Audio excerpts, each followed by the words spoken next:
Hi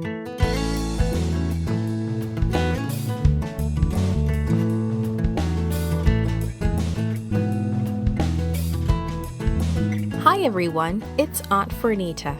Today's story is called, What Is It? The memory verse is from Isaiah chapter 58, verses 13 and 14. If you call the Sabbath a delight, you will find your joy in the Lord. Today's message is we worship God when we enjoy keeping the Sabbath. Do you know what a desert is like? It is hot during the day and cold at night, with all the sand and little or nothing growing. Where could you find food in a desert? The Israelites traveled in the desert and they were almost out of food. What do you think they did? God took such good care of the Israelites. He sent a cloud to shade them from the hot desert sun in the day. He sent a pillar of fire at night to light their camp. He had freed them from Egypt and destroyed their enemies in the Red Sea. But the Israelites were beginning to worry. It had been 6 weeks since God had led them out of Egypt, and the food they had brought with them was almost gone. Back in Egypt, we had all the food we could eat, they grumbled. But here in this desert, we're going to starve to death. They complained bitterly to Moses. Of course, God had no intention of letting them starve to death. I will rain down bread from heaven, God told Moses. It will be there in the morning.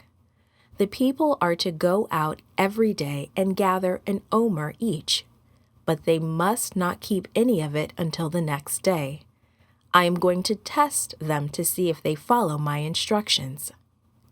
Sure enough, the next morning the ground was covered with thin white flakes. The people were surprised.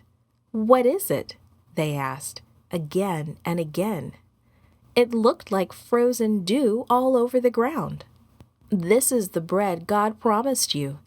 Gather it and eat it today, but don't try to keep any for tomorrow. It won't be good. So the people called it manna, which means, what is it? They gathered it up and tasted it. It tasted sweet like honey, and there was enough for everyone. But as soon as the sun grew hot, the manna that remained on the ground melted away. Some people gathered a lot. Some people gathered a little. All the people had just what they needed regardless of how much they gathered. Don't keep any of it until the next morning, God had said. But some of them paid no attention. The next morning their leftover manna was full of worms and smelled bad. On the 6th day, the instruction was different. Today you're going to gather twice as much, Moses said. Tomorrow is God's Sabbath, a day of rest. There won't be any manna on the ground in the morning. So get enough for today and bake it or boil it, but save some of it for tomorrow. The double portion they were told to gather to keep for Sabbath would not get wormy. But wouldn't you know, some people didn't gather twice as much that Friday. Instead, they got up on Sabbath morning expecting to find manna. They had to learn their lesson the hard, hungry way.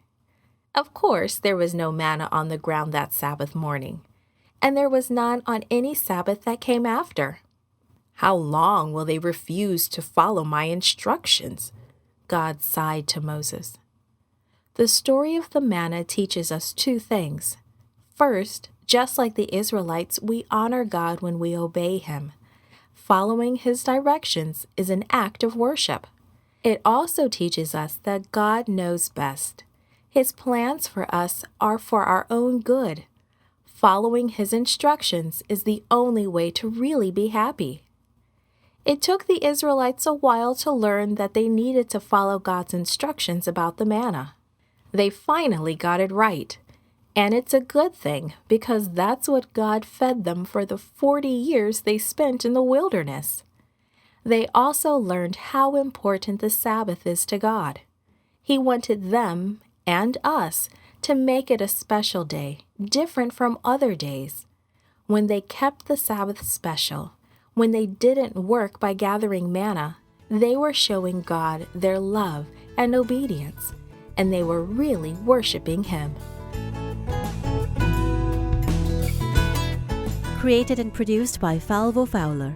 This podcast is read by Franita Buddy Fullwood for Gracelink.net. Animation and artwork by Giogo Godoy.